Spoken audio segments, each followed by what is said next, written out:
কি রান্না করো? কাজ নাই আর নাই। সকাল থেকে উঠে কাজ করতেছি, তাও কাজ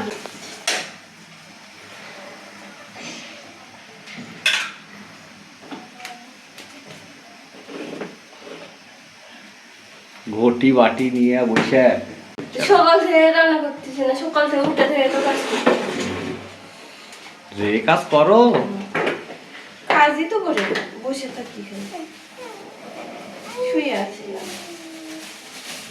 এই জন্য সকাল তো থেকে উঠে থেকে রান্না করতেছি, একটার পর একটা একটার পর একটা।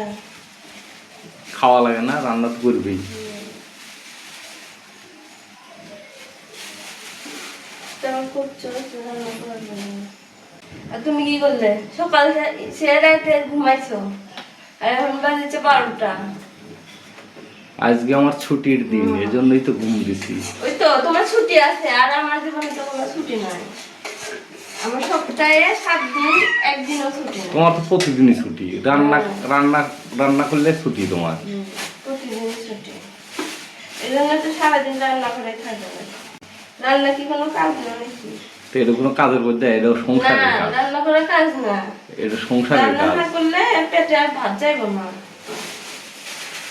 সংসারের কাজ। কয়দিন ছুটি পাইছি? কয়দিন ছুটি দিছো?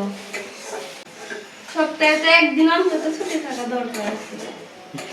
একদিন খাওয়া দাওয়া বন্ধ দাও, তাহলে তো ছুটি পাওয়া যাও। বাইরে থেকে খাওয়াবেন নি? তখন করবেন বাইরের খাবার ভালো না, অস্বাস্থ্যকর। ইয়ে করে।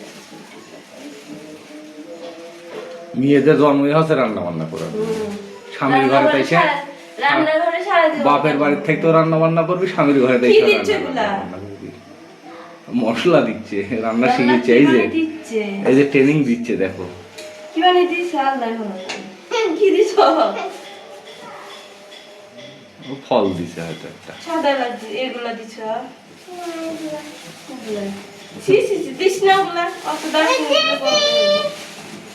অত দারুণ। দুইজন মিলে রান্না করো, তাও রান্নাই হচ্ছে না। দেখি দেখো এই যে হেল্প করিচ্ছে। ও হেল্প তো করতে সারা বিরক্ত করে। ও আসলে আরো এলোমেলো হয়ে যায়। এই রান্না শেষ হয়ে যেতে বাজবি 2:30 থেকে 3টা।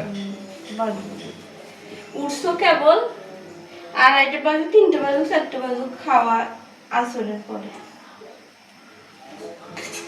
চাপাত যেন এখান জোর আসলে, মিয়া মানুষের চাপাত জোর, এখানে মিয়া মানুষগুলা সংসার করে গেল।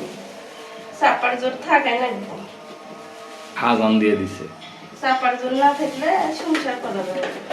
এই চাপার জোরটাই আসিল, তারপর আর কিছু তো নাই। উঠে থেকে যাবে, তবে এখন কিন্তু রান্না শেষ করতে